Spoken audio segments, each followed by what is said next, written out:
Hello everyone and welcome back. As you all know, Wuthering Waves' official release is almost here, and many people were eagerly waiting for this game's release. And I saw many content creators express their thoughts whether this game will succeed or flop. And honestly, I was shocked that many of them were saying things like, why play it if Genshin Impact is already there? And it's just a Genshin copy and all of that. And the more we get closer to the release day, the more negative comments and opinions gets thrown out on Wuthering Waves. So today, I'm going to give you 10 reasons of why I'm dropping Genshin Impact for Wuthering Waves, and why you should too. First of all, we have the adjustable HUD. This is massive W for mobile players. As you all know, in Genshin, you can't adjust the position and size of the buttons in the game. Most of the games have this feature on release, but for some reason, Genshin Impact developers never added it in 3 years from the game release. Having the freedom to adjust the position and size, and the transparency of the main buttons and icons plays a big role in the hardcore content of any game. And Kuro Games understands the importance of this feature to all mobile players, because some players may require bigger buttons for better visibility, while others may need to adjust the position of buttons. The second reason is easier exploration. In Genshin, exploration gets really boring because you have to run for miles to find a single chest, and you will consume your stamina bar quickly. Well, as we all saw from the broadcast not long ago, the character will be able to transform to the Inferno Rider and move around in the open world much faster.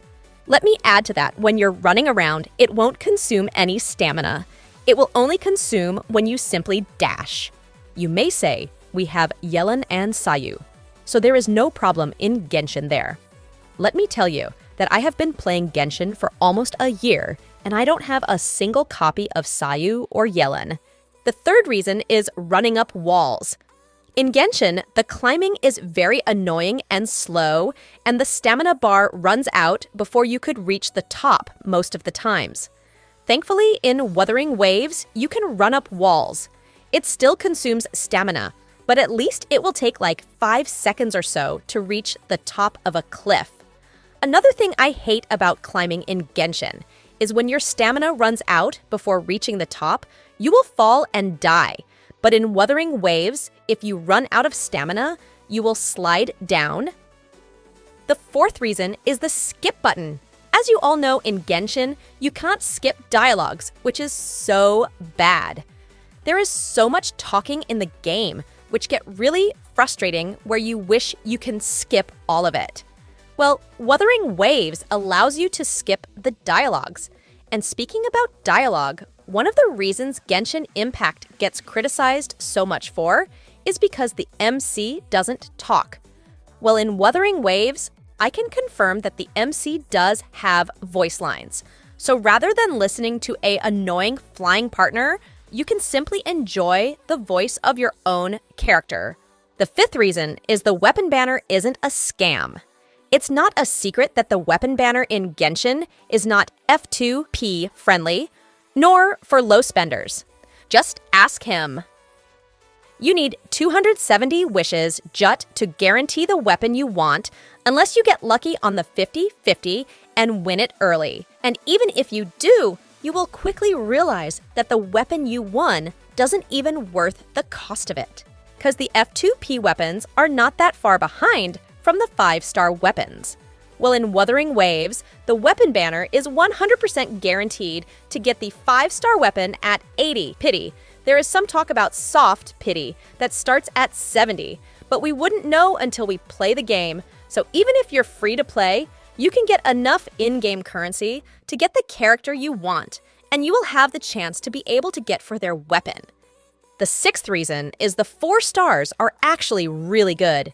In Genshin, the 4-star characters' designs are not good. Until this very day, Barbara is still the only 4-star character that has ultimate skill animation. Also not long ago, they released a new 4-star character gaming. I have to be honest, I didn't like his design or his gameplay. He looked very beta to me. Now I know that they are 4 stars, and they are not supposed to be unique and flashy like the 5 stars. but I wish if they could work more on the 4 stars. However, in Wuthering Waves, all the 4 stars has ultimate animations, which makes them feel more like the 5-star characters. I know it's not that big of a deal, but it's very nice to see that Kuro Games show some love to their 4 stars. The 7th reason is 120 FPS. In Genshin, the frame limit is 60 FPS, which is absolute garbage. It's true torture. Because unless you have a very good PC, be prepared to fight 2 enemies. Thankfully, in Wuthering Waves, you have the option to change the frame limit up to 120 FPS, which is amazing. I would like to see it higher, but it's far more better than 60 FPS. The 8th reason is the combat. The combat in Genshin Impact was okay, but it got ruined the moment they added Dendro to the game.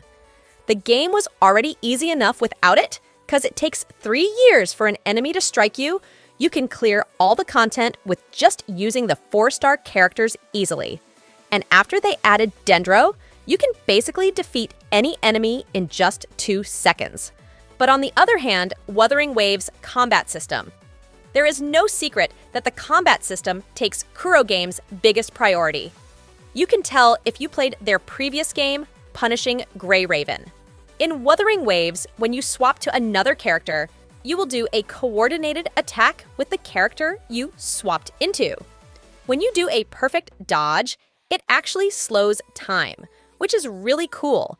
Not to mention being able to summon and transform to the monsters you have defeated in the past.